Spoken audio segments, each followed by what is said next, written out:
Hello everyone, मैं राहुल सिंघई आप सभी का स्वागत करता हूं स्टेप अप एकेडमी में, where you can learn today and lead tomorrow. तो आज के इस वीडियो में हम क्या पढ़ने वाले हैं? आज हम पढ़ने वाले हैं क्लास 10th का इकोनॉमिक्स का फर्स्ट चैप्टर डेवलपमेंट। इसे हम आपके एग्जाम के पर्पज से वन शॉट में पढ़ेंगे। एक बार में अपन कोशिश करेंगे पूरा वीडियो बहुत अच्छे से देखिएगा, बहुत अच्छे से आपको चैप्टर समझ में आएगा और कैसे एग्जाम में लिखना होता है इसके बारे में भी आपको इस वीडियो में जानकारी मिलेगी।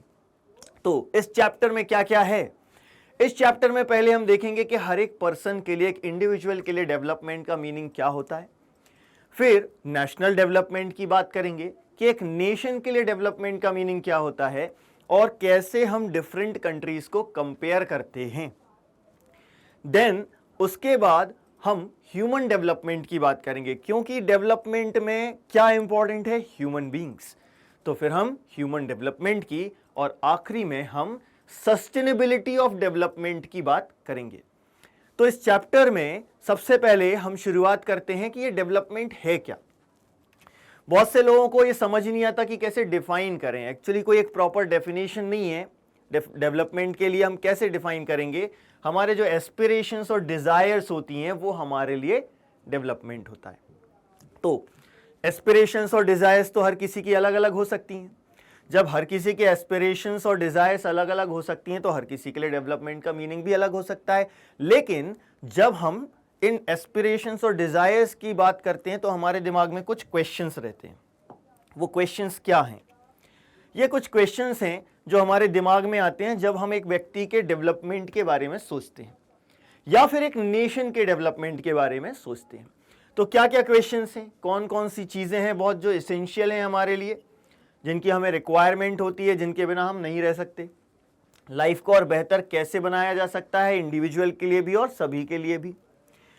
कैसे लोग एक साथ रह सकते हैं, ठीक है, और कैसे और ज्यादा इक्वालिटी लाई जा सकती है। ये सारे क्वेश्चंस हमारे दिमाग में आते हैं जब हम डेवलपमेंट के बारे में सोचते हैं। तो इसको देखिए, ये इंडिविजुअल और नेशनल दोनों लेवल पर हम इन क्वेश्चंस को ध्यान में रखकर डेवलपमेंट की बात करते हैं। और जब भी हम डेवलपमेंट की बात करते हैं तो क्या आता है दिमाग में? Aspirations and desires. पर्सन के खुद के लिए या कंट्री के लिए, वही उस पर्सन के हिसाब से उसके लिए डेवलपमेंट होगा या कंट्री के लिए डेवलपमेंट होगा। ठीक है, तो सबसे पहले हम बात करते हैं डेवलपमेंट फॉर अ पर्सन, है ना। हर एक पर्सन के लिए डिफरेंट होता है डेवलपमेंट का मीनिंग, ठीक है। तो इसको हम इस टेबल के थ्रू समझते हैं। कुछ हमने कैटेगरीज ली हुई हैं, एक ग्रुप बना दिया लोगों का, और उनके लिए डेवलपमेंटल गोल्स क्या हो सकते हैं, पहले हम उनके बारे में चर्चा करते हैं, फिर इस टेबल को हम कंक्लूड करेंगे। सबसे पहले हम बात करते हैं लैंडलेस रूरल लेबर्स की। लेबर है तो डेफिनेटली वो चाहेगा कि उसको डेली काम मिले, उसके वेजेस उसको ज्यादा मिले, वो जिस गांव में या शहर में रह रहा है वहां पर उसके बच्चों को अच्छी एजुकेशन मिले, जिस स्कूल में वो बच्चों को भेज रहा है वहां पर अच्छी एजुकेशन मिले, है ना। तो यहां पर कुछ हमने डेवलपमेंटल गोल्स लिखे हैं एक लेबर के लिए। लेबर क्या चाहता है? More days of work, better wages, local school, quality education provide कराए उसके बच्चों के लिए, है ना, और सोशल डिस्क्रिमिनेशन ना हो। ये कुछ कॉमन डेवलपमेंटल गोल्स एक व्यक्ति के लिए हो सकते हैं जो लैंडलेस लेबर की कैटेगरी को बिलोंग करते हैं। इसके अलावा एक prosperous farmer from Punjab. Punjab में जो फार्मर्स हैं, बहुत सारे फार्मर्स बहुत प्रॉस्परस हैं, बहुत रिच हैं। तो इनके लिए डेवलपमेंटल गोल ऐसे तो नहीं होंगे, वो नहीं बोलेंगे मोर डेज ऑफ वर्क। उनके लिए डेवलपमेंटल गोल क्या होगा कि गवर्नमेंट जो है एमएसपी जो अनाउंस करती है वो हर एक क्रॉप की ज्यादा से ज्यादा प्राइजेस अनाउंस करे, ज्यादा प्राइस पर वो कोई भी क्रॉप खरीद पाए, बेच पाए, ठीक है ना। तो क्या चाहेंगे? Assured higher income through higher support prices. MSP कहते हैं मिनिमम सपोर्ट प्राइस, जो गवर्नमेंट अनाउंस करती है, जिस पर गवर्नमेंट कोई भी ग्रेन्स परचेस करेगी, ठीक है। इसके अलावा हम जानते हैं पंजाब के बहुत सारे लोग जो हैं अब्रॉड सेटल होना चाहते हैं। तो इनके लिए एक और क्या हो जाएगा? Able to settle their children in abroad, है ना, दूसरी कंट्रीज में, है ना। जैसे हम जानते हैं कनाडा, बहुत सारे पंजाब के जो फार्मर्स हैं वो अपने बच्चों को कनाडा भेजते हैं और वहां पर वो सेटल हो जाते हैं, ठीक है। तो ऐसे ही और भी कुछ ग्रुप्स हैं, जैसे कि farmers who depend only on rain. जब सिर्फ रेन पर डिपेंडेंट है तो डेफिनेटली उसके लिए मेन क्या होगा, इरिगेशन फैसिलिटीज, है ना।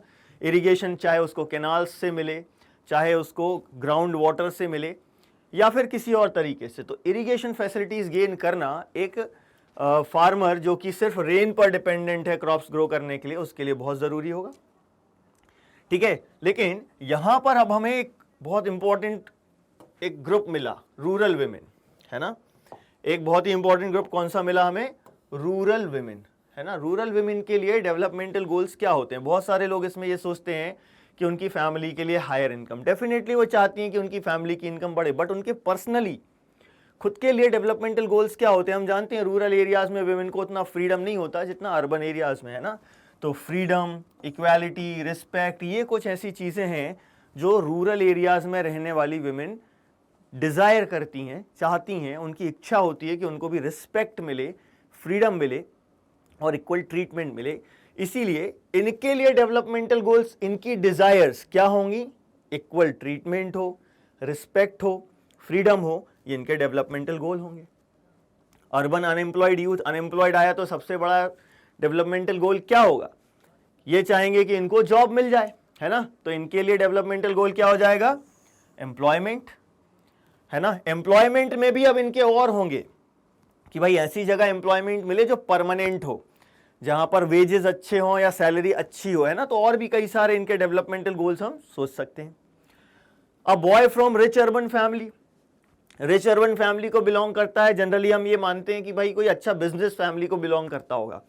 तो वो क्या चाहेगा कि वो अपने फैमिली बिजनेस को और एक्सपैंड कर सके, एक अच्छी लग्जूरियस लाइफ जिए, उसके पास महंगी महंगी कारें हों और उसको सिक्योरिटी मिले, है ना। क्योंकि अमीर आदमी है ना भाई, तो सिक्योरिटी तो डेफिनेटली एक बहुत बड़ा डेवलपमेंटल गोल होगा, है ना। तो फैमिली बिजनेस को आगे बढ़ा सके, लग्जूरियस लाइफ जिए, मतलब महंगी कारें हों, है ना, अच्छे जगहों पर खाना खाए, है ना, घर में भी बढ़िया एनवायरनमेंट हो, सारा कंफर्ट उसको घर में मिल जाए, है ना, और सिक्योरिटी, ये सारे इनके लिए डेवलपमेंटल गोल्स होंगे। And Adivasi from Narmada valley, भाई इनका बहुत ध्यान रखना है। जब आपको इनके लिए डेवलपमेंटल गोल्स समझने हैं तो आपको क्या याद रखना होगा कि इनकी प्रॉब्लम्स क्या हैं। तो नर्मदा वैली में जो आदिवासीज रहते हैं यानी ट्राइबल्स रहते हैं, उनकी समस्या क्या है कि नर्मदा रिवर पर डैम्स बनाए गए, सरदार सरोवर डैम बनाया गया खास तौर से, और उसकी हाइट बढ़ा रहे हैं।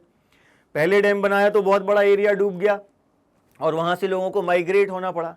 अब उसकी हाइट बढ़ रही है और एरिया डूब जाएगा और ज़्यादा लोगों को वहां से माइग्रेट होना पड़ेगा। तो क्या चाहते हैं ये आदिवासी, ये चाहते हैं रिहैबिलिटेशन। अब ये रिहैबिलिटेशन क्या होता है, मतलब कि इनको दूसरी जगह सेटल कराया जाए, लेकिन ऐसा नहीं है कि वहां पर इनको आप सिर्फ रहने के लिए घर दो। जब ये नर्मदा वैली में रह रहे थे तो इनके पास लाइवलीहुड के मीन्स भी थे। जब कहीं और उनको शिफ्ट कर रहे हैं तो साथ में लाइवलीहुड के मीन्स भी अवेलेबल कराए जाएं, ये रिहैबिलिटेशन होगा।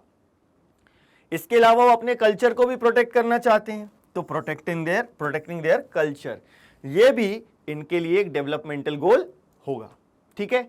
अब इतने टेबल में हमने देखा कि इन सभी के डेवलपमेंटल गोल्स अलग अलग हैं, लेकिन क्या हैं वो डेवलपमेंटल गोल्स जो उनके लिए मोस्ट इंपॉर्टेंट हैं, है ना। ऐसी चीजें जो उनके लिए सबसे ज्यादा इंपॉर्टेंट है, तो they seek things that are most important for them.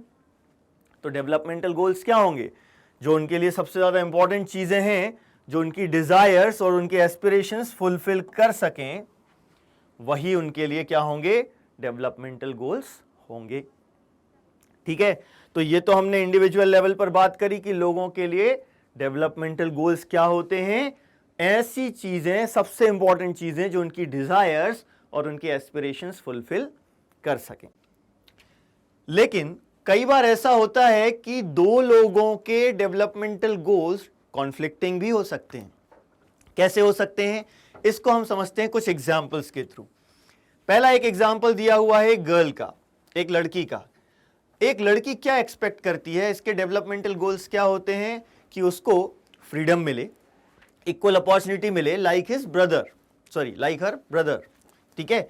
लेकिन यहां पर हम ये देखते हैं कि साथ में वो ये चाहती है कि उसके भाई उसके घर के कामों में मदद करे। भाई यहां देखो, जब तक वो फ्रीडम और अपॉर्चुनिटी मांग रही है तब तक कोई दिक्कत नहीं है, क्योंकि वो चाह रही है जैसे उसके ब्रदर को फ्रीडम मिला है, उसके ब्रदर को अपॉर्चुनिटीज मिल रही हैं, इसको भी मिले। लेकिन जब वो ये कहती है कि उसका भाई घर के कामों में उसकी मदद करे तो ये भाई के लिए कॉन्फ्लिक्टिंग हो जाता है। ऐसे ही हम एक और एग्जांपल ले सकते हैं, एक ट्राइबल्स का और इंडस्ट्रियलिस्ट का। ट्राइबल्स और इंडस्ट्रियलिस्ट में कैसे कॉन्फ्लिक्टिंग गोल्स होते हैं। जैसे जो इंडस्ट्रियलिस्ट है वो क्या चाहता है, डैम्स बने। क्यों चाहता है डैम्स बने? क्योंकि इससे उसको पानी मिल जाएगा, इलेक्ट्रिसिटी मिल जाएगी, जिससे उसकी इंडस्ट्री अच्छी ग्रो करेगी। लेकिन जब डैम्स बनते हैं तो बहुत सारा जो एरिया है वो डूब जाता है। क्यों डूब जाता है? क्योंकि जब डैम बनाया गया तो उसके साथ जो एक लेक बनती है, उस लेक का पानी पूरे में भर जाता है और वो एरिया डूब जाता है और ट्राइबल्स को माइग्रेट होना पड़ता है। ट्राइबल्स क्या चाहते हैं, बड़े बड़े डैम्स बनने की जगह पर छोटे छोटे से चेक डैम्स बने। छोटे डैम्स बनेंगे तो वहां पर पानी रुका रहेगा, जिससे उनको एग्रीकल्चर में हेल्प मिलेगी। तो देखो यहां पर भी हमें दिख रहा है कि कॉन्फ्लिक्टिंग गोल्स हैं। कैसे कॉन्फ्लिक्टिंग गोल्स हैं? एक हमने भाई बहन का एग्जाम्पल लिया। जैसे ही बहन बोलती है कि भाई उसका भाई घर के कामों में उसकी मदद करे तो वो कॉन्फ्लिक्ट हो गया। वैसे ही इंडस्ट्रियलिस्ट जब बोलता है डैम बनाओ तो कॉन्फ्लिक्ट हो गया, क्योंकि अभी हमने एग्जाम्पल लिया था कि नर्मदा वैली में जब सरदार सरोवर डैम बना तो बहुत बड़ा एरिया डूब गया और वहां के जो ट्राइबल्स थे उनको माइग्रेट होना पड़ा, है ना। वैसे ही यहां पर भी हम देख सकते हैं कि भाई यहां पर इंडस्ट्रियलिस्ट जैसे ही बोल रहा है डैम बनाओ, क्योंकि हमको इलेक्ट्रिसिटी चाहिए, हमको वाटर चाहिए, उससे कॉन्फ्लिक्ट हो रहा है ट्राइबल्स के साथ, क्योंकि ट्राइबल्स की लाइफ उससे इफेक्ट होगी। तो यहां पर हमने देखा कि कुछ गोल्स जो हैं वो कॉन्फ्लिक्टिंग हैं। तो इससे दो चीजें क्लियर हो गई हमें। पहली चीज क्या, कि हर एक पर्सन के डेवलपमेंटल गोल्स डिफरेंट हो सकते हैं, इसमें कोई दिक्कत नहीं है भाई। अभी हमने पूरी टेबल देखी, लैंडलेस लेबरर्स के लिए गोल्स अलग थे, प्रॉस्परस फार्मर्स के लिए गोल्स अलग थे, रूरल एरिया की जो विमेन है उनके लिए गोल्स अलग थे, अनएम्प्लॉयड यूथ के लिए गोल्स अलग थे, है ना। तो हर एक व्यक्ति के गोल्स, डेवलपमेंटल गोल्स जो हैं वो अलग अलग हो सकते हैं। और दूसरा क्या है, जो एक के लिए डेवलपमेंट है हो सकता है दूसरे के लिए ना हो, उल्टा कॉन्फ्लिक्टिंग हो। So what may be development for one may not be development for other, it may even be destructive for the other। ठीक है, ये डेवलपमेंटल गोल्स में हम दो चीजें यहां पर कंक्लूड कर पाते हैं। अब ध्यान से सुनिएगा भाई, यहां पर ये दो चीजें कंक्लूड किसके लिए करी हैं हमने, इंडिविजुअल के लिए, और इन सब में हमें कुछ कॉमन नजर आ रहा है। क्या कॉमन नजर आ रहा है? कि भाई सब लोग क्या चाह रहे हैं, मोर इनकम किसी ना किसी रूप में।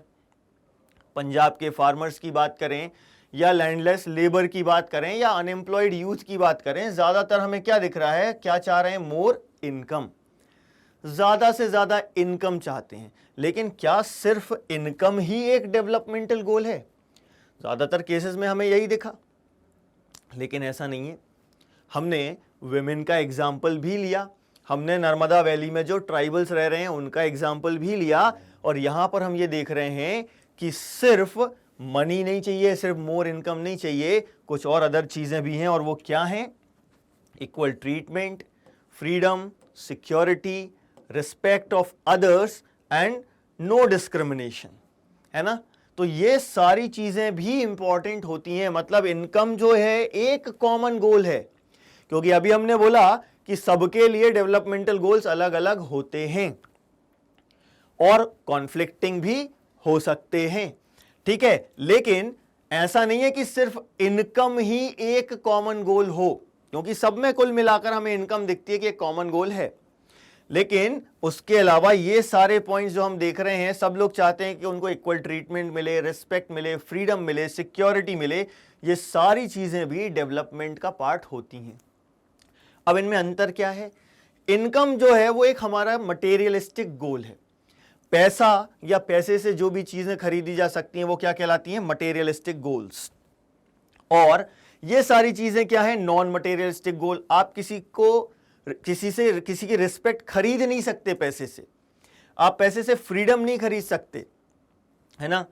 तो ये जो सारी चीजें हैं ना, ये क्या हैं, नॉन मटेरियलिस्टिक गोल्स। ठीक है, तो कई बार हम ये देखते हैं लोगों के लिए मटेरियलिस्टिक गोल्स के से ज्यादा नॉन मटेरियलिस्टिक गोल्स भी इंपॉर्टेंट होते हैं।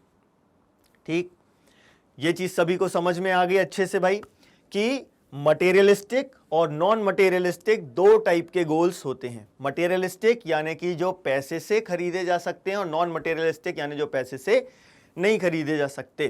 ठीक है, तो मटेरियलिस्टिक गोल्स हर एक चीज में हम देखेंगे लोग ज्यादा से ज्यादा पैसा कमाना चाहते हैं, और नॉन मटेरियलिस्टिक मतलब equal treatment, freedom, security, respect of others and no discrimination on any basis. Gender हो, रिलीजन हो, कास्ट हो, लिटरेसी हो, किसी भी चीज के बेसिस पर डिस्क्रिमिनेशन नहीं होना चाहिए। ठीक है, तो कुछ मटेरियलिस्टिक और नॉन मटेरियलिस्टिक गोल्स भी होते हैं। तो अब यहां से देखो क्वेश्चन क्या क्या फ्रेम हो सकते हैं। एक क्वेश्चन ये बन सकता है कि भाई डेवलपमेंट क्या होता है, व्हाट इज डेवलपमेंट। तो हम कैसे आंसर कर सकते हैं, most important things which can fulfil people's desires and aspiration is called development for that person. ठीक है, दूसरा क्या हो सकता है, क्वेश्चन कैसे बन सकता है, आपको प्रूव करने के लिए आ सकता है कि prove that different people have different developmental goals. तो हम वो टेबल में जितना भी हमने पढ़ा वो सारे एग्जाम्पल्स के थ्रू हम समझा सकते हैं कि different people have different developmental goals. फिर ये भी पूछा जा सकता है कि different people can have conflicting developmental goals. तो फिर हमने वो एक इंडस्ट्रियलिस्ट और ट्राइबल्स का और एक भाई बहन का एग्जाम्पल देखा, उससे हम ये बता सकते हैं कि भाई अलग अलग लोगों के लिए डेवलपमेंट अलग तो होता है, लेकिन कई बार कॉन्फ्लिक्टिंग भी हो सकता है। ठीक है, देन उसके बाद और क्या क्वेश्चन बन सकते हैं, हमने देखा कि सबके लिए अलग अलग हैं, लेकिन कुछ तो कॉमन होता है ना। तो हमने सब में क्या देखा कॉमन, मोर इनकम। तो कुछ कॉमन डेवलपमेंटल गोल्स पूछे जा सकते हैं लोगों के।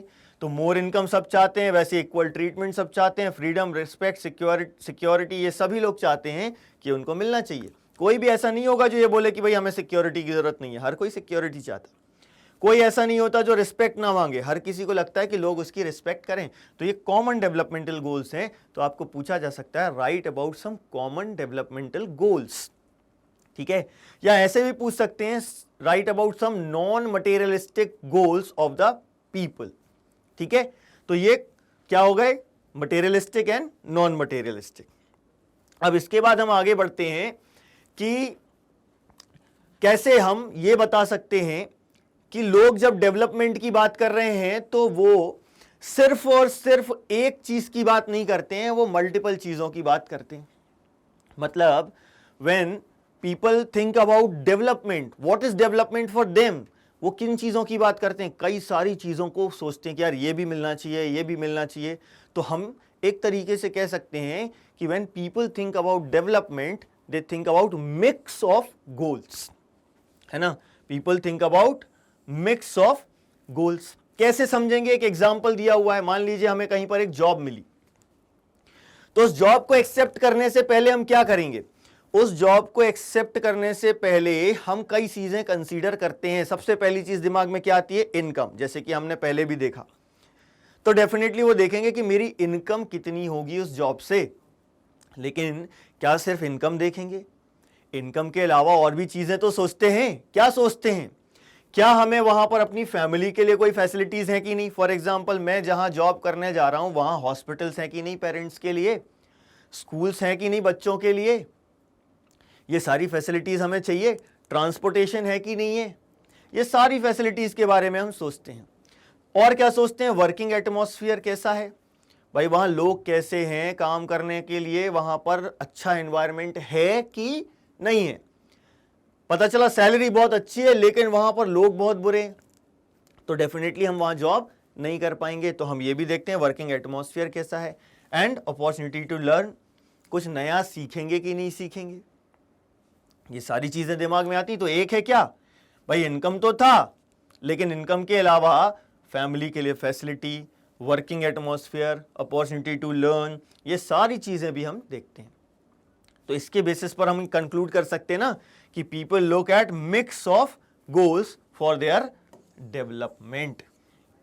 एक चीज मिल जाने से डेवलपमेंट नहीं होगा, एक डिजायर फुलफिल होने से डेवलपमेंट नहीं होगा। हमारी जो डिजायर्स हैं वो बढ़ती चली जाती हैं। एक डिजायर फुलफिल हो जाती है तो हम दूसरी डिजायर, दूसरी चीज सोचने लगते हैं, है ना। तो डेवलपमेंट क्या होता है वो समझ में आ गया कि भैया एक व्यक्ति के लिए डेवलपमेंट का मतलब कोई एक चीज नहीं है, उसके लिए डेवलपमेंट का मतलब कई सारी चीजें गेन कर लेना है, अचीव कर लेना है। ठीक, तो ये एक चीज और क्लियर हो गई हमें यहां से कि डेवलपमेंट के लिए लोग बहुत सारी चीजें, बहुत सारे गोल्स एक साथ सोचते हैं।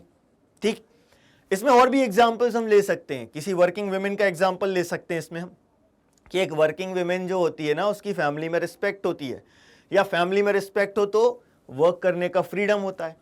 लेकिन क्या सिर्फ वुमेन के लिए काम करने का फ्रीडम ही पर्याप्त है? जब वो काम करने जा रहे हैं तो वो ये भी तो चाहते हैं कि जहां पर वो काम कर रहे हैं वो प्लेस उनके लिए सेफ हो, है ना। तो safety of the working place, safety at the working place भी उनका डेवलपमेंटल गोल होगा। ठीक है, तो ये सारे एग्जांपल्स के थ्रू हमने डेवलपमेंट फॉर इंडिविजुअल पर्सन सोचा। ठीक है, कि इंडिविजुअल के लिए डेवलपमेंट का मीनिंग क्या होता है। अब हमें क्या देखना है? National development. तो जैसे हम कह रहे हैं कि इंडिविजुअल के लिए डेवलपमेंट का मीनिंग अलग अलग होता है, वैसे ही नेशनल डेवलपमेंट के बारे में भी तो हम ही सोच रहे हैं ना कि भाई एक नेशन के लिए डेवलपमेंट का मीनिंग क्या है। तो नेशनल डेवलपमेंट का नोशन या उसकी जो सोच होती है हमारी, वो भी अलग अलग होती है ना। तो जैसे हमने इंडिविजुअल के लिए देखा कि डिफरेंट चीजें वो सोचते हैं, डिफरेंट गोल्स वो सोचते हैं अपने डेवलपमेंट के लिए, वैसे ही नोशन ऑफ नेशनल डेवलपमेंट भी उनके लिए डिफरेंट डिफरेंट होता है। So different people could have different as well as conflicting developmental goals of nation also, है ना। तो एक कंट्री के लिए डेवलपमेंट हमने सोचा कि क्या है। फॉर एग्जांपल मैंने कहा इंडिया के लिए डेवलपमेंट का मतलब क्या है, तो मैं क्या सोचूंगा, क्या है डेवलपमेंट? भाई मैं ये चाह रहा हूं कि भैया इंडिया में रोड्स अच्छी हों, इंडिया में पानी सबको मिले, है ना, हर एक की इनकम बढ़े, सबको रिस्पेक्ट मिले, है ना। इसके लिए हमने लॉ भी बनाए। लेकिन जब हम दूसरी कंट्रीज से कंपेयर करते हैं ना कई बार, तो हमने जब सोचा कि एक चीज हमारे लिए डेवलपमेंट है, हो सकता है वो दूसरी कंट्री के लिए डिस्ट्रक्टिव हो। फॉर एग्जाम्पल हमने न्यूक्लियर वेपन्स बना लिए, ये हमारे लिए तो डेवलपमेंट है क्योंकि अब हमसे कोई पंगा नहीं लेगा। लेकिन व्हाट अबाउट अवर नेबर्स? वो तो डर जाएंगे ना कि भैया इंडिया ने न्यूक्लियर वेपन्स बना लिए, अब यदि हमारा झगड़ा हो गया तो कहीं ये न्यूक्लियर वेपन्स का यूज ना कर दें हमारे अगेंस्ट, है ना। तो हमारे लिए जो डेवलपमेंट है, हमारी कंट्री के लिए जो डेवलपमेंट है, हो सकता है वो दूसरी कंट्री के लिए डिस्ट्रक्टिव हो।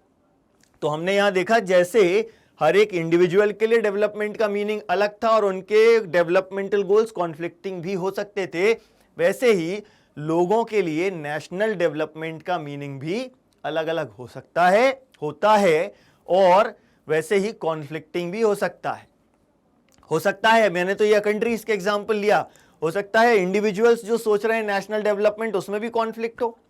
एक व्यक्ति कह रहा है कि भैया नहीं, ग्राम स्वराज होना चाहिए, मतलब कि पावर का फ्लो बॉटम टू टॉप होना चाहिए।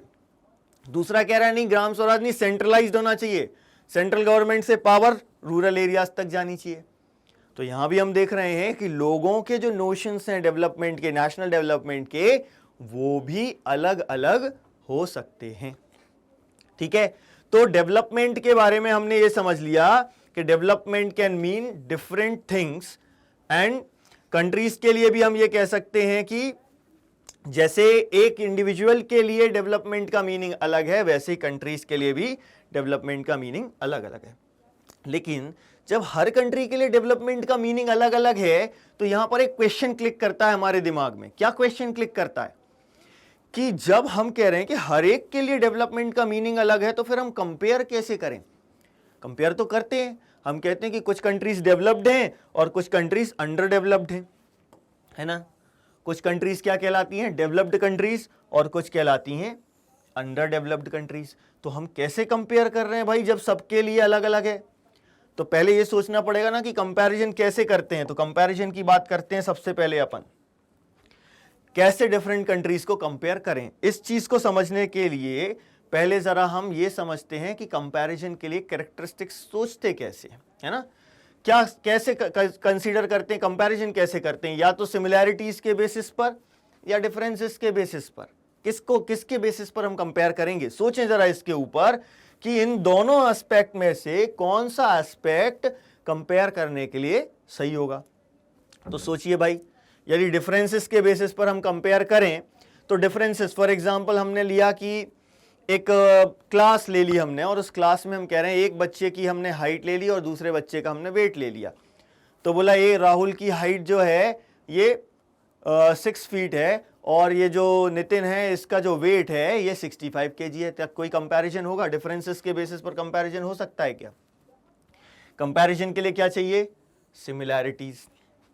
कैसे भाई? एक की हाइट ली तो दूसरे की भी हाइट लो, सिमिलर चीज लोगे ना तब तो कंपैरिजन होगा ना। तो इसको हम बहुत अच्छे से एक एग्जाम्पल के थ्रू ही समझ लेते हैं ना, कि जैसे हमने क्लास का एग्जाम्पल लिया कि स्टूडेंट की हाइट अलग है, हेल्थ अलग है, टैलेंट अलग है, उनके इंटरेस्ट अलग है और ये सब में अलग अलग होती हैं। फॉर एग्जाम्पल जो हेल्दीएस्ट स्टूडेंट है, सबसे ज्यादा स्वस्थ है, हो सकता है कि वो स्टूडियस ना हो, पढ़ने में उतना अच्छा ना हो, या जो इंटेलिजेंट है वो हो सकता है उतना फ्रेंडली ना हो। ऐसा होता है जनरली, हम देखते हैं, है ना। तो फिर कैसे कंपेयर करते हैं हम, कैसे क्राइटेरिया डिसाइड करते हैं? एक चीज तो समझ आ गई कि भाई सिमिलैरिटी तो होनी चाहिए, कोई सिमिलर चीज होगी तभी हम कंपेयर कर पाएंगे। तो कैसे कंपेयर करें? इसके लिए हम सिलेक्ट करते हैं हमारा पर्पस क्या है ना, पर्पस ऑफ कंपैरिजन। ठीक है, कि कैसे हम कंपेयर करेंगे, कैसे क्राइटेरिया सिलेक्ट करेंगे। तो हमारे दिमाग में क्या होना चाहिए पहले कि हमारा पर्पस क्या है कंपेयर करने का। उसी स्कूल का एग्जांपल ले रहे हैं हम। उसी स्कूल में हमने देखा कि जो बच्चों की बात कर रहे थे, यदि हम ये चाहते हैं कि बच्चों को कंपेयर करना है तो पहले ये सोच लेते हैं कि पर्पस क्या है कंपेयर करने का। भाई हमको क्राइटेरिया सिलेक्ट करना है, जैसे कि पिकनिक पर जाना है, या म्यूजिक टीम बनाना है, या फिर डिबेट के लिए एक टीम बनाना है, ये पर्पस मिल गया। स्पोर्ट्स के लिए टीम बनाना है, ये पर्पस मिल गया। कैसे पर्पस मिला? भाई स्पोर्ट्स के लिए टीम बनाना है, अब हमारा पर्पस मिल गया स्पोर्ट्स। अब हम क्राइटेरिया सिलेक्ट कर सकते हैं। क्या क्राइटेरिया सिलेक्ट करोगे? हेल्थ, कि भैया उसकी हेल्थ कैसी है, फिजिकली वो फिट है कि नहीं है। और क्या सिलेक्ट कर सकते हैं? उस स्पोर्ट में जिसमें उसको ले जाना है, उस स्पोर्ट्स के स्किल्स उसमें है कि नहीं है ना। स्टेमिना कितना है, जल्दी थक तो नहीं जाता है, ये सारी चीजें आ जाएंगी। जब डिबेट की बात कर रहे हैं, डिबेट के लिए टीम बनानी है, तो हम देखेंगे कि उसको नॉलेज कितना है। म्यूजिक के लिए टीम बनानी है, पर्पस है हमारे पास म्यूजिक, तो क्या क्राइटेरिया सिलेक्ट करोगे कि भाई आवाज अच्छी है कि नहीं है, सुर का नॉलेज है कि नहीं है, कोई म्यूजिकल इंस्ट्रूमेंट बजाना आता है कि नहीं आता है। ये हमारे लिए पर्पस मिल गया ना। पिकनिक पर ले जाना है तो बच्चा कोऑर्डिनेट कर पाता है कि नहीं कर पाता है ना। ये सारे क्राइटेरिया हमने कैसे सिलेक्ट किए कंपेयर करने के लिए? हमारे पर्पस के बेसिस पर। जब तक ये पर्पस नहीं था तो हम सिलेक्ट ही नहीं कर पा रहे थे। वही हम कह रहे हैं कि भैया एक क्लास है, उसमें बच्चे हैं, एक की हाइट ले ली, एक का वेट ले लिया, हमको पता ही नहीं कि कंपेयर करना क्यों है। तो जब कंपैरिजन का पर्पस हमें पता चल जाता है तो हम फिर क्राइटेरिया सिलेक्ट कर पाते हैं। लेकिन कई बार हमें ये देखना है कि भाई ओवरऑल डेवलपमेंट की बात करें, इन्हीं बच्चों की बात कर लेते हैं। अभी हम कंट्रीज पर नहीं आए, अभी हम इन्हीं बच्चों की बात करें कि भैया बच्चों के ऑलराउंड डेवलपमेंट के लिए क्या करें, ऑलराउंड प्रोग्रेस के लिए क्राइटेरिया कैसे सिलेक्ट करें। तो कैसे सिलेक्ट करें? क्वेश्चन आया हमारे दिमाग में। क्या क्वेश्चन आया कि कैसे सिलेक्ट करें ऑलराउंड डेवलपमेंट के लिए क्राइटेरिया। अब ऑलराउंड डेवलपमेंट देखना है तो भाई एक चीज के बेसिस पर नहीं देख सकते। कैसे देखेंगे? हम बहुत सारे क्राइटेरिया सिलेक्ट करेंगे, एक से ज्यादा सिलेक्ट करना पड़ेगा। तो क्या करते हैं हम? Usually we take one or more important criteria to compare these students, है ना। तो क्राइटेरिया या कैरेक्टरिस्टिक वर्ड हम यहां यूज कर सकते हैं कि कंपैरिजन करने के लिए क्राइटेरिया या कैरेक्टरिस्टिक्स यूज कर रहे हैं। कितने कर रहे हैं? एक या एक से ज्यादा। ठीक है, तो कंपेयर करने के लिए एक चीज क्लियर हो गई कि हमें सबसे पहले क्या देखना होगा, हमारा पर्पस क्या है। बिना पर्पस के हम क्राइटेरिया सिलेक्ट नहीं कर पाएंगे। तो इतना तो समझ में आ गया कि भैया स्टूडेंट्स को कैसे करते, लेकिन व्हाट अबाउट कंट्रीज? क्योंकि हमने शुरुआत कैसे करी कि कुछ कंट्रीज को डेवलप्ड बोलते हैं और कुछ कंट्रीज को अंडर डेवलप्ड बोलते हैं। तो कंट्रीज को कैसे कंपेयर करते हैं अपन? कंट्रीज को कंपेयर करने के लिए सबसे इंपॉर्टेंट क्राइटेरिया माना जाता है उनकी इनकम। ठीक है, income of the country is considered one of the most important criteria to compare them. मतलब क्या है? अब यहां पर भाई ज्यादा इनकम है कंट्री की मतलब वो ज्यादा डेवलप्ड है, कम इनकम है कंट्री की मतलब कि वो कम डेवलप्ड है। अब ऐसा क्वेश्चन भी यहां से फ्रेम हो सकता है कि why income is considered as one of the most important attributes to compare countries. क्यों करते हैं? इस अंडरस्टैंडिंग पर बेस्ड है ये इस अंडरस्टैंडिंग पर बेस्ड है कि ज्यादा इनकम मतलब कि वो व्यक्ति वो सारी चीजें ले सकता है, वो नेशन वो सारी चीजें ले सकता है जो उसको डेवलपमेंट के लिए चाहिए, है ना। तो this is based on understanding that more income means more of all things that human beings need. ठीक है, वो सारी चीजें जिनकी उनको जरूरत है, जो लोग पसंद करते हैं, what ever people like and should have, they will be able two by with the help of more income. ठीक है ना। तो इनकम को मेन एक क्राइटेरिया हमने माना है कंट्रीज को कंपेयर करने के लिए। ठीक है, लेकिन एक क्वेश्चन और आया दिमाग में। देखिए 2 क्वेश्चन बन गए यहां से, एक बन गया, एक और बता रहा हूं। एक क्वेश्चन क्या बन गया? Why income of the country is considered one of the most important characteristics और क्राइटेरिया टू कंपेयर नेशंस। दूसरा क्वेश्चन क्या आएगा? ये इनकम ऑफ द कंट्री होती क्या है? कैसे पता चलेगा कि कंट्री की इनकम क्या है? तो कैसे निकालते हैं इनकम? इनकम क्या होती है? उस कंट्री में रहने वाले सारे लोगों की इनकम का सम, है ना। एक देश में, अब इसमें देखिए भाई, कुछ भी आपको दिमाग नहीं लगाना, बस क्या करना है, एक देश में रहने वाले सारे लोगों की इनकम को ऐड कर दो। इंडिया की जो टोटल पॉपुलेशन है उसमें जितने भी लोग हैं उन सब की इनकम का सम क्या हो जाएगा? कंट्री की इनकम। ठीक है। अब लेकिन समस्या यह है कि कंट्री की इनकम के बेसिस पर हम कंपेयर कर ही नहीं सकते, है ना। Not useful. Why it is not useful? समस्या क्या है भाई इसमें? अभी तो बोला कि कंट्री की इनकम को सबसे इंपॉर्टेंट क्राइटेरिया माना जाता है कंपेयर करने के लिए, और अभी हम कह रहे हैं कंपैरिजन के लिए इनकम यूज ही नहीं कर सकते। क्यों नहीं कर सकते? समस्या क्या है इसमें? क्योंकि सारी कंट्रीज की पॉपुलेशन एक जैसी नहीं है, डिफरेंट पॉपुलेशंस हैं। तो अब अलग अलग पॉपुलेशन है। इंडिया में 130 करोड़ 135 करोड़ से ज्यादा लोग हैं, है ना। यदि हम रीसेंट डेटा देखेंगे तो लगभग 138-139 करोड़ के आसपास आएगा। और यदि हम दूसरी कंट्रीज की बात करें, जैसे यूएसए है, यूएसए में लगभग 32-33 करोड़ लोग हैं। अब 130 करोड़ से ज्यादा, वहां सिर्फ 32 करोड़। अब यहां पर इतने सारे लोग कमा रहे हैं, वहां इतने से लोग कमा रहे हैं। अब कंपैरिजन हो सकता है क्या? नहीं हो सकता ना भाई। तो पॉपुलेशन अलग है, इसीलिए सिर्फ इनकम, है ना, इसको हम नेशनल इनकम कह सकते हैं, है ना, कि कंट्री की इनकम के बेसिस पर कंपेयर नहीं कर सकते क्योंकि इनके पॉपुलेशन अलग अलग है, तो कंपेयर नहीं कर सकते। मतलब एक व्यक्ति कितना अर्न कर रहा है वो पता ही नहीं चलेगा नेशनल इनकम से, तो फिर एक व्यक्ति की आय निकालते ना भाई, एवरेज इनकम निकालते हैं। फिर एवरेज पर्सन, एक एवरेज पर्सन कितना कमा रहा है, कैसे निकालते हैं? उसको हम क्या कहते हैं?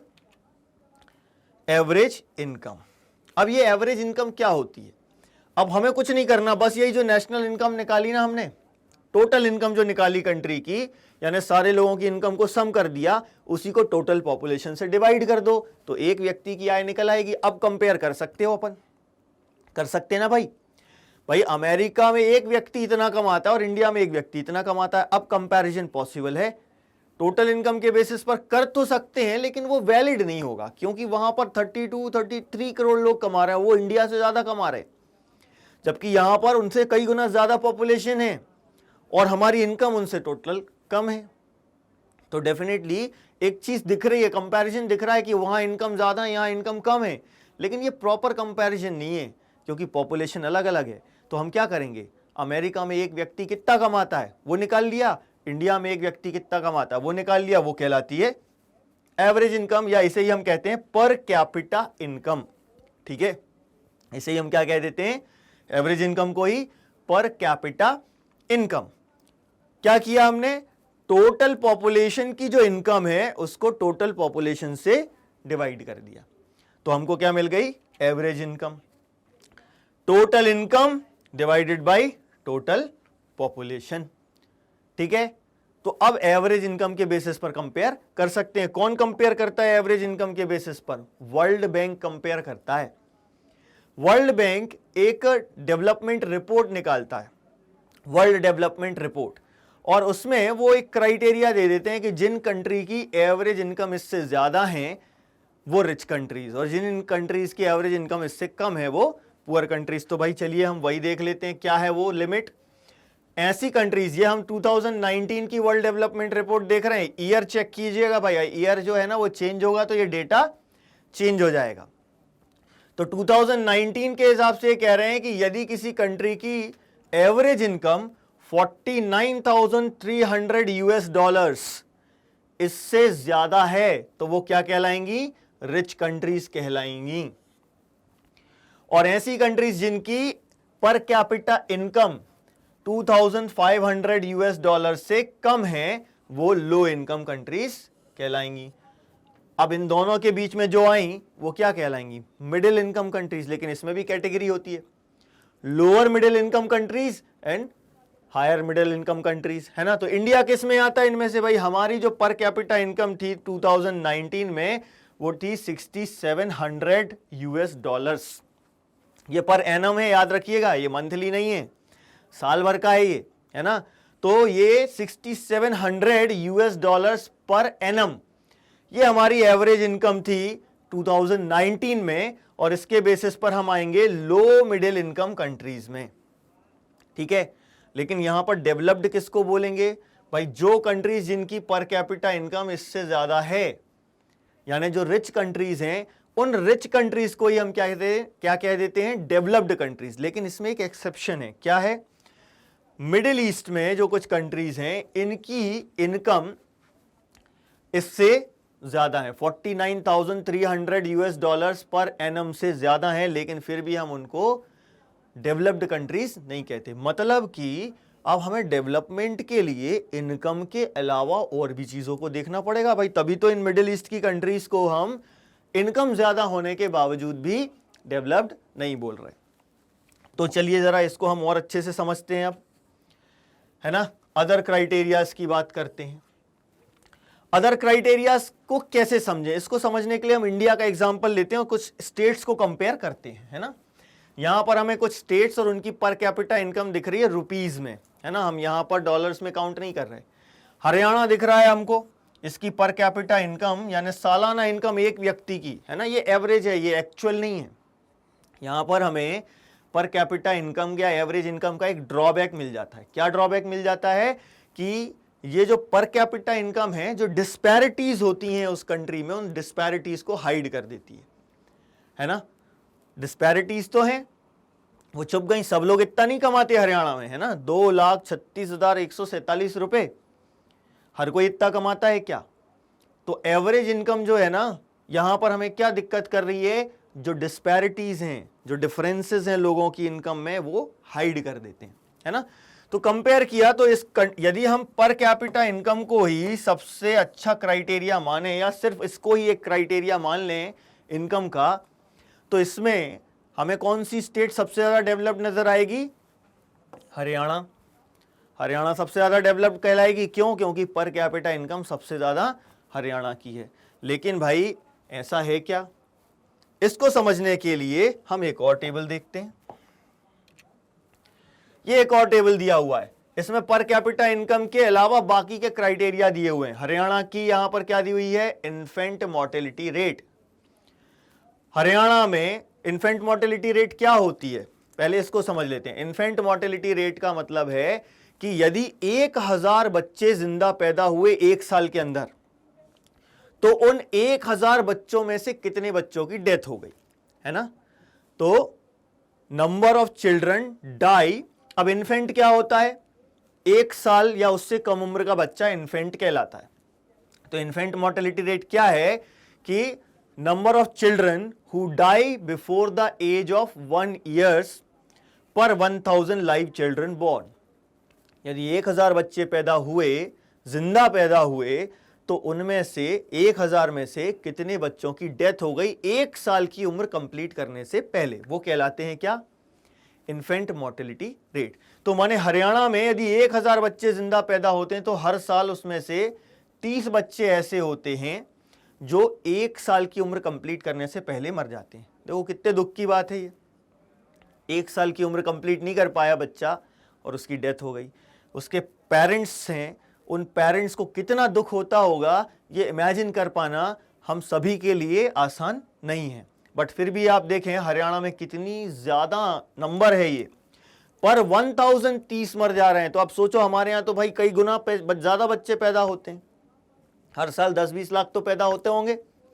और उनमें से आप फिर नंबर्स को मल्टीप्लाई करके निकाल सकते हो कि भाई 1000 में से जब 30 की डेथ हो रही तो यदि 10 लाख बच्चे पैदा हुए तो उसमें से कितनी की डेथ हो जाती है हरियाणा में, है ना। अपन को उसके लिए कैलकुलेशंस करनी पड़ेंगी। केरला में लेकिन देखो ये कितना कम है, 1000 में से सिर्फ 7 बच्चे 1 साल की उम्र कंप्लीट करने से पहले उनकी डेथ होती है। और बिहार में और ज्यादा है। तो यदि हम इनको कंपेयर करें तो देखो पर कैपिटा इनकम किसकी ज्यादा थी, पर कैपिटा इनकम हरियाणा की ज्यादा थी, केरला की उससे कम और बिहार की सबसे कम। लेकिन यदि हम इसमें इन्फेंट मोर्टेलिटी रेट देखें तो सबसे कम केरला की है, जबकि इसकी पर कैपिटा इनकम हरियाणा से कम है। वैसे हम लिटरेसी रेट भी देख लें, लिटरेसी रेट में भी केरला आगे है।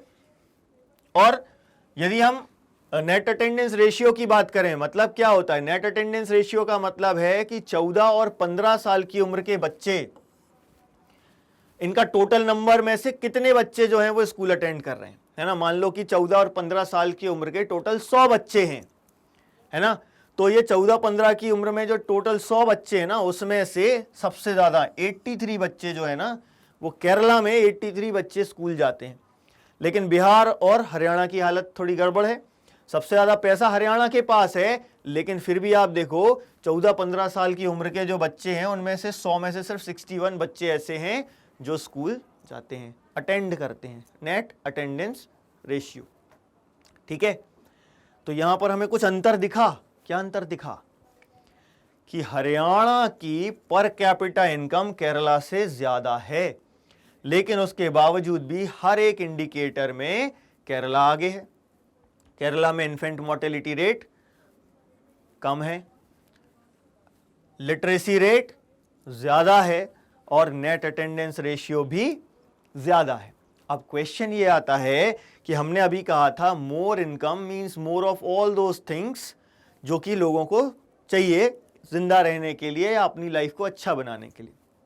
तो फिर यहां ये चीज क्यों नहीं आ रही? इन सबकी डेफिनेशंस भी हम समझ लेते हैं।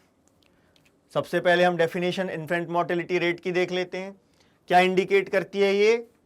Number of children that die before the age of 1 year as a proportion of 1000 live children born in that particular year. ये इन्फेंट मोर्टेलिटी रेट है। लिटरेसी रेट क्या होती है? 7 साल या उससे ज्यादा उम्र के जो टोटल लोग हैं उसमें से कितने लोग पढ़ना लिखना जानते हैं, लिटरेट हैं, वो कहलाती है लिटरेसी रेट। कैसे मेजर करते हैं? Proportion of literate population. जैसे हमने लिटरेट बोला मतलब कि अक्षर ज्ञान की बात कर रहे हैं, जो लिखना और पढ़ना जानते हैं। समझ है कि नहीं है वो एक अलग चीज है ना। लेकिन लिटरेसी रेट क्या है? Proportion of literate population in the 7 and above age group. ठीक है, 7 साल या उससे ज्यादा, इससे ही ज्यादा के लोग तो पढ़ लिख पाएंगे ना। इसीलिए 7 साल या उससे ज्यादा एज के जो भी लोग हैं उनमें से कितने लोग पढ़ना लिखना जानते हैं, वो लिटरेसी रेट। और नेट अटेंडेंस रेशियो क्या होती है? Total number of children in the age group of 14 and 15 years, है ना। टोटल नंबर अपन पहले लेंगे, ठीक है, और फिर उसमें से कितने लोग स्कूल अटेंड कर रहे हैं वो निकाल लेंगे, तो हमें नेट अटेंडेंस रेशियो मिल जाएगा, है ना। तो अब हमारा क्वेश्चन फिर से वापस क्या आता है कि भाई केरला जो है, केरला में इन्फेंट मोर्टेलिटी रेट कम है, लिटरेसी रेट ज्यादा है, नेट अटेंडेंस रेशियो ज्यादा है, जबकि पर कैपिटा इनकम हरियाणा के कंपैरिजन में कम है। ऐसा क्यों? ये हमारे दिमाग में क्वेश्चन आएगा। तो इसका आंसर क्या है? ऐसा क्यों है? What is the main reason behind this? The reason is public facilities. अब ये पब्लिक फैसिलिटीज क्या होती हैं? हम जानते हैं गवर्नमेंट जो फैसिलिटीज प्रोवाइड करा रही है वो पब्लिक फैसिलिटीज कहलाती हैं, है ना। तो केरला में पब्लिक फैसिलिटीज बहुत अच्छी हैं, जैसे कि वहाँ के स्कूल्स, गवर्नमेंट स्कूल्स अच्छे हैं, गवर्नमेंट हॉस्पिटल्स अच्छे हैं। यहीं पर तो सबसे ज़्यादा पैसा खर्च होता है इंसान का। क्वालिटी एजुकेशन मिल रही है, इसलिए लिटरेसी रेट हाई है, नेट अटेंडेंस रेशियो हाई है ना। तो पब्लिक फैसिलिटीज अच्छी हैं, हेल्थ केयर फैसिलिटीज अच्छी हैं, इसीलिए इन्फेंट मॉर्टेलिटी रेट कम है। तो ये अच्छी पब्लिक फैसिलिटीज के कारण केरला लो इनकम होने के बावजूद भी सारे इंडिकेटर्स में आगे है। अब इससे एक चीज क्लियर हो जाती है कि money in your pocket can not buy all those goods और services which you need to live well, है ना। अच्छी जिंदगी जीने के लिए जो भी गुड्स और सर्विसेज हमको चाहिए वो सब हम पैसों से नहीं खरीद सकते। अब इसको हम और अच्छे एग्जाम्पल के थ्रू समझ लेते हैं। एनवायरमेंट का एग्जाम्पल लिया गया है यहां पर कि भाई एनवायरमेंट यदि हमको चाहिए, ऐसा एनवायरमेंट चाहिए जो पोल्यूशन फ्री हो। अब पोल्यूशन फ्री एनवायरमेंट खरीदा थोड़ी जा सकता है पैसे से। पोल्यूशन फ्री एनवायरमेंट कब होगा? जब उस सोसाइटी में रहने वाले सारे लोग लिटरेट हों, एजुकेटेड हों और उनको मालूम हो कि भाई एनवायरमेंट को कैसे प्रोटेक्ट करना है, कैसे हमें पोल्यूशन को कम करना है, कैसे कम से कम पोल्यूशन करें, है ना। दोनों चीजें हैं, जो पोल्यूशन करते हैं वो भी कम करना है और जो ऑलरेडी पोल्यूशन है उसको कैसे कम करें। जब हम एक ऐसी लिटरेट सोसाइटी में और एक ऐसी एजुकेटेड सोसाइटी में रहेंगे तब एक हम पोल्यूशन फ्री एनवायरनमेंट बना सकते हैं। खरीदा नहीं जा सकता इसको, है ना। तो ये कुछ अच्छे एग्जाम्पल्स यहां पर हम ले सकते हैं। अब इसमें पब्लिक फैसिलिटीज का क्या रोल है? भाई पब्लिक फैसिलिटीज तो देना पड़ेंगी, नहीं तो कई बार क्या होता है कि ठीक से पढ़ना लिखने की एग्जाम्पल ले लेते हैं अपन। जैसे कि हम एक गर्ल्स की बात करें, जैसे कि एक स्कूल में हम देखते हैं कि कई बार गर्ल्स एजुकेशन गेन करने के लिए नहीं जा पाती हैं, उनको ड्रॉप आउट होना पड़ता है। कैसे ड्रॉप आउट होना पड़ता है उनको? क्यों ड्रॉप आउट होना पड़ता है उनको? क्योंकि सोसाइटी ठीक से फैसिलिटीज प्रोवाइड नहीं करा रही, पब्लिक फैसिलिटीज नहीं होती, है ना। तो गर्ल्स का ड्रॉप आउट रेट बढ़ जाता है। तो इसका रीजन क्या है? पब्लिक फैसिलिटीज क्यों जरूरी हैं? क्योंकि ये सबसे अच्छा तरीका होता है किसी भी सर्विस को चीपली प्रोवाइड कराने का, है ना। तो यहां पर हम एक पॉइंट क्या मिल जाता है कि हम जब भी कोई चीजों की, इंपॉर्टेंट चीजों की बात करते हैं लाइफ में, तो सबसे अच्छा तरीका, सबसे चीपेस्ट तरीका क्या है उस सर्विस को प्रोवाइड कराने का? To provide these goods and services collectively. तो पब्लिक फैसिलिटी में क्या करते हैं? कलेक्टिवली ही तो प्रोवाइड कराते हैं। फिर से एजुकेशन का एग्जांपल लेते हैं। आप स्कूल में पढ़ रहे हैं, कलेक्टिवली पढ़ रहे हैं, तो फीस उतनी ज्यादा नहीं है जितनी होनी चाहिए और आप सब एजुकेशन गेन कर पा रहे हैं। गांव का एग्जांपल ले लेते हैं। मान लीजिए आप जिस गांव में रह रहे हैं वहां पर स्कूल है नहीं। क्यों नहीं है? क्योंकि सारे लोग पढ़ना नहीं चाहते, आप अकेले पढ़ना चाहते हैं। अब क्या करो? या तो शहर जाओ पढ़ने के लिए या गांव में अपने अकेले के लिए टीचर बुलाओ। तो उसमें क्या होगा? पैसा ज्यादा लगेगा ना, है ना। तो यहां पर क्या है? यदि हम कलेक्टिवली यदि सब फैसिलिटी प्रोवाइड कराते हैं तो वो चीप हो जाती है और बहुत अच्छे तरीके से लोगों को प्रोवाइड कराई जा सकती है ना। तो ये कुछ एग्जाम्पल्स हमने यहां पर लिए कि कैसे पब्लिक फैसिलिटीज का यूज करके हम ज्यादा से ज्यादा लोगों को एजुकेट कर सकते हैं, ज्यादा से ज्यादा लोगों को हेल्दी बना सकते हैं। अब भाई देखो, पब्लिक फैसिलिटीज हैं, ये समझ में आ गया। क्या है पब्लिक फैसिलिटीज? जो सरकार प्रोवाइड कर रही है। कुछ एग्जाम्पल हमको लिखना पड़ेंगे, तो कुछ एग्जाम्पल्स देख लेते हैं हम। Provision of basic health facilities, provision of basic education facilities and public distribution system. ये हम जानते हैं, पीडीएस, पब्लिक डिस्ट्रीब्यूशन सिस्टम क्या होता है हम जानते हैं। हमारी सरकार ने राशन शॉप्स खोल के रखी हैं जहां पर गरीब लोगों को 2 रुपए किलो में गेहूं और 3 रुपए किलो में चावल देते हैं। इसके अलावा और भी चीजें डिस्ट्रीब्यूट करते हैं इस पीडीएस सिस्टम के थ्रू। और ये जिन स्टेट्स में ये पीडीएस सिस्टम अच्छा है उन स्टेट्स की कंडीशन बाकी से बेहतर है। तो कुछ एग्जांपल्स हैं ये public distribution system, provision of basic health and basic education, किस चीज के? पब्लिक फैसिलिटीज के। ठीक है। अब यहां पर हमने अपने नेशनल डेवलपमेंट की बात कर ली, अब हम बात करते हैं ह्यूमन डेवलपमेंट की। भाई हमें एक चीज समझ में आ गई कि क्या इंपॉर्टेंट है डेवलपमेंट में? Human beings. है ना। तो अब ये ह्यूमन डेवलपमेंट को हम कैसे मेजर करें भाई, उसके लिए तो हम देख रहे हैं कि इनकम सफिशिएंट नहीं है। अभी हमने देखा कि इनकम के अलावा हमने infant mortality rate, net attendance ratio और लिटरेसी रेट की बात करी। इससे ही तो हमें समझ में आया कि इनकम जो है ना वो इनएडिक्वेट मेजर है। इनकम क्या एक इनएडिक्वेट मेजर है। किस चीज का इनएडिक्वेट मेजर है? कंट्री के डेवलपमेंट को समझने का। तो हमें कंट्री के डेवलपमेंट को यदि समझना है तो हमें ह्यूमन डेवलपमेंट की बात करनी होगी। और ह्यूमन डेवलपमेंट हम कैसे समझते हैं? ह्यूमन डेवलपमेंट रिपोर्ट से। अब ये ह्यूमन डेवलपमेंट रिपोर्ट कौन पब्लिश करता है? UNDP, United Nations Development Programme. ये एक ऑर्गेनाइजेशन है जो ये ह्यूमन डेवलपमेंट रिपोर्ट पब्लिश करती है। और कौन कौन से क्राइटेरिया ये यूज करते हैं? इनकम के अलावा हेल्थ एंड एजुकेशन। ठीक है, इनकम के अलावा हेल्थ एंड एजुकेशन, इन तीनों क्राइटेरिया को यूज करके ये एक ह्यूमन डेवलपमेंट इंडेक्स तैयार करते हैं और उसमें कंट्रीज को रैंकिंग देते हैं। ठीक है ना। तो यहां पर हमें इंडिया की रैंक नजर आ रही है। इंडिया की रैंक कितनी है भाई? 135। और ये टोटल जो है ना ये कितने में से है? 189 कंट्रीज में से। यहां पर देखिएगा आप, थोड़ा सा ये डेटा अलग है। अभी हमने पढ़ा था कि इंडिया की जो एवरेज इनकम है, पर कैपिटा इनकम है, वो $6,700 है। यहां पर 6681 दिया हुआ है। क्यों? क्योंकि ये 2011 का डेटा है और ये हमने 2019 का डेटा पढ़ा था। ठीक है ना। तो यहां पर भी हम देखो क्या कर रहे हैं, कंट्रीज को कंपेयर कर रहे हैं। किन चीजों के बेसिस पर? एक तो इनकम तो है ही, तो यूएनडीपी जो है ह्यूमन डेवलपमेंट रिपोर्ट में डेफिनेटली इनकम तो करता ही है, इनकम तो लेता ही है, पर कैपिटा इनकम तो लेते ही है। लेकिन यहां पर उन्होंने हेल्थ के लिए क्या लिया? Life expectancy at birth. और एजुकेशन के लिए उन्होंने क्या लिया? लिटरेसी रेट, वो भी किसकी? 15 साल से ज्यादा लोगों की। इसके बेसिस पर ये रैंक बनी है इसमें। लेकिन देखो भाई, श्रीलंका तो आगे दिख रहा है। श्रीलंका जो हमसे बाद में इंडिपेंडेंट हुआ, लेकिन कुछ इंडिकेटर्स में वो हमसे आगे है।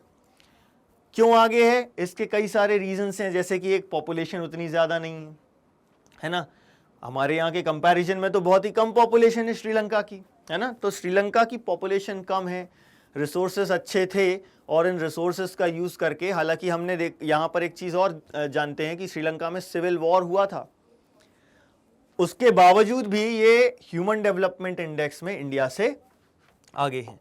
अब इसमें ये लाइफ एक्सपेक्टेंसी क्या होती है ना। तो यहां पर याद रखिएगा, यहां पर हम ये जो HDI लिख रहे हैं ना, ये HDI किस चीज को रिप्रेजेंट कर रहा है?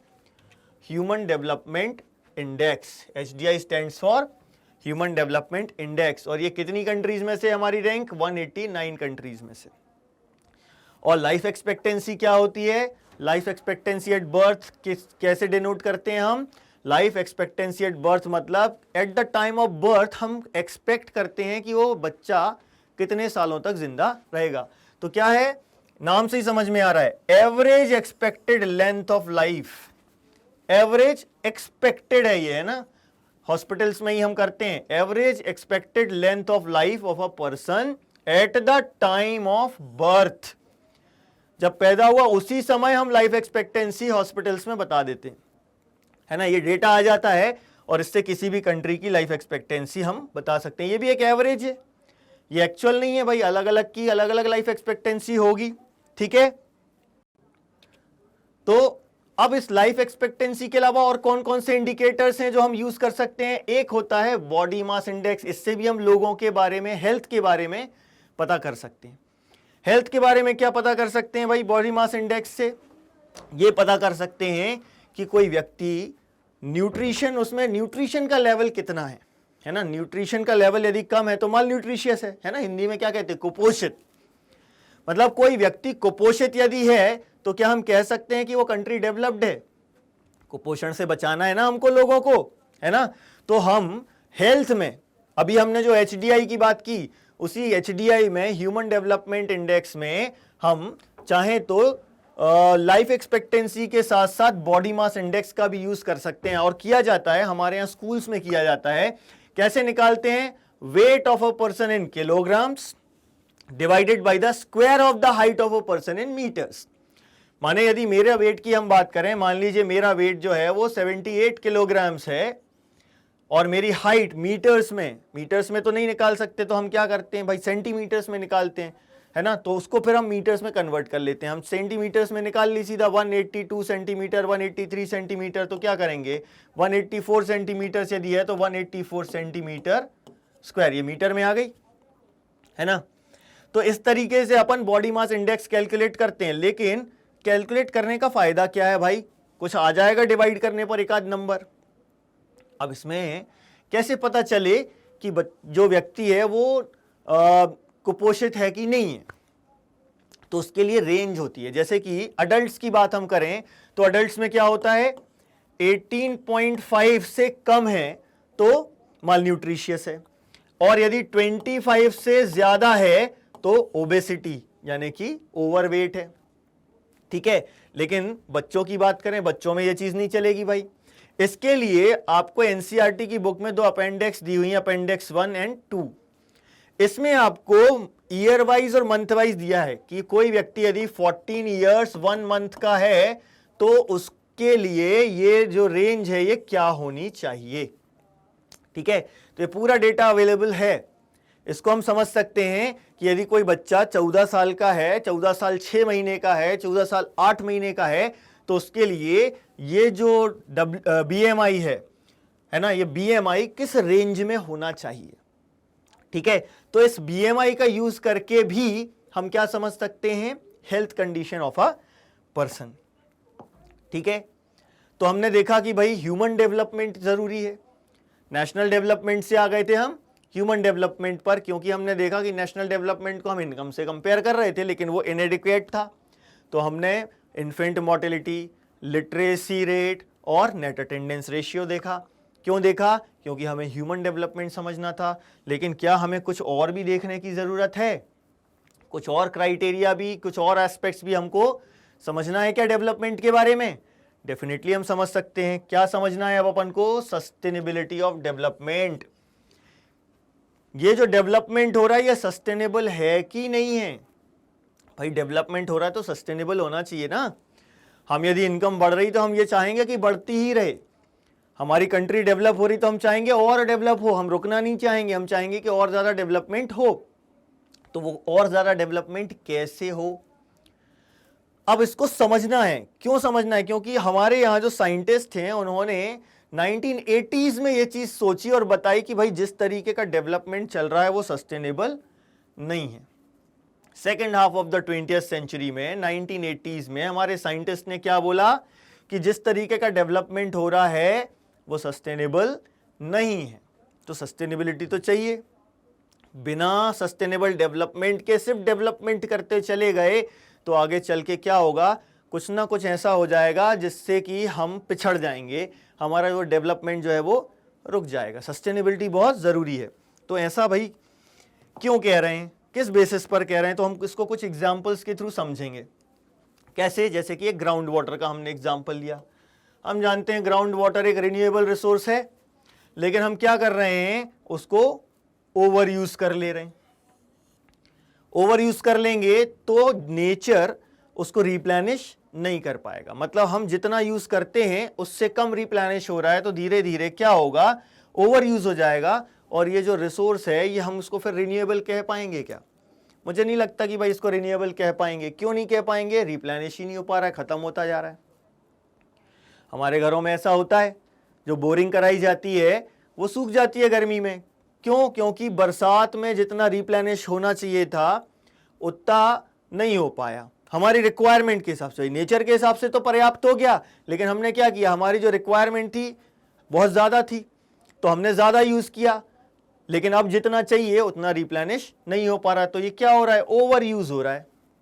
ओवर यूज़ हो जाएगा तो ये रिन्यूएबल रहेगा क्या? नहीं रहेगा, है ना। वैसे ही एक और नॉन रिन्यूएबल रिसोर्सेज का एग्जाम्पल लेते हैं। नॉन रिन्यूएबल रिसोर्सेज क्या होते हैं? जो फिक्स स्टॉक है जिसका, उससे ज्यादा यूज करोगे तो खत्म हो जाएगा। क्या हो जाएगा?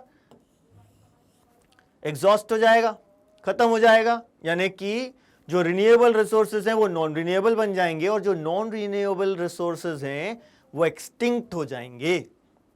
हो सकता है ना ऐसा। इन कारणों से सस्टेनेबिलिटी जरूरी है। ये दो कारण मिल गए। इसके अलावा और क्या कारण हो सकते हैं? इसके अलावा और ये कारण हो सकते हैं कि हमारा जो फ्यूचर है ना वो एक दूसरे से जुड़ा हुआ है, और एनवायरमेंटल डिग्रेडेशन के जो इफेक्ट्स होते हैं वो किसी एक कंट्री तक लिमिटेड नहीं है। यदि एक कंट्री में पोल्यूशन हो रहा है बहुत ज्यादा तो उसका असर दूसरी कंट्री पर भी होगा।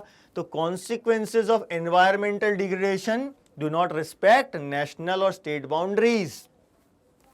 ये रीजन स्पेसिफिक नहीं है। अब एनवायरमेंटल डिग्रेडेशन ये जो एक इश्यू है ना, ये रीजन या नेशन स्पेसिफिक नहीं है। हम सबका फ्यूचर एक दूसरे से जुड़ा हुआ है। ये सस्टेनेबिलिटी ऑफ डेवलपमेंट ये हमारे लिए एक बहुत नया टॉपिक है। ये सस्टेनेबिलिटी ऑफ डेवलपमेंट एक नया टॉपिक है, लेकिन बहुत इंपॉर्टेंट है, क्योंकि यदि सस्टेनेबल डेवलपमेंट नहीं हुआ तो आगे चल के हमारी जो फ्यूचर जनरेशन है उसको इसका नुकसान झेलना पड़ेगा। मतलब एक स्टेटमेंट यहां पर बहुत यूजफुल है कि ऐसा कह सकते हैं कि जो रिसोर्सेज हैं ये हमने हमारे पूर्वजों से नहीं लिए हैं, बल्कि ये हमने हमारी आने वाली जनरेशन से उधार लिए, है ना।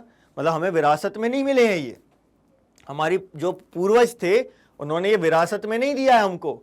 एक्चुअली में ये हमने हमारी आने वाली जनरेशन से उधार लिया। अब जिससे उधार लिया उसको लौटाना पड़ेगा, और यदि हम एग्जॉस्ट कर देंगे तो क्या ये रिसोर्सेज हम उनको लौटा पाएंगे? ठीक, तो ये जो वीडियो है ये आपको कैसा लगा, आप इस बारे में हमें हमारे कमेंट सेक्शन में बता सकते हैं। और इन सारे कोर्सेज के लिए डिटेल्ड वीडियोस के लिए भी आप हमारे साथ जुड़े रह सकते हैं।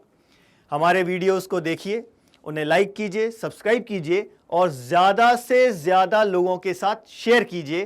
Thank you very much.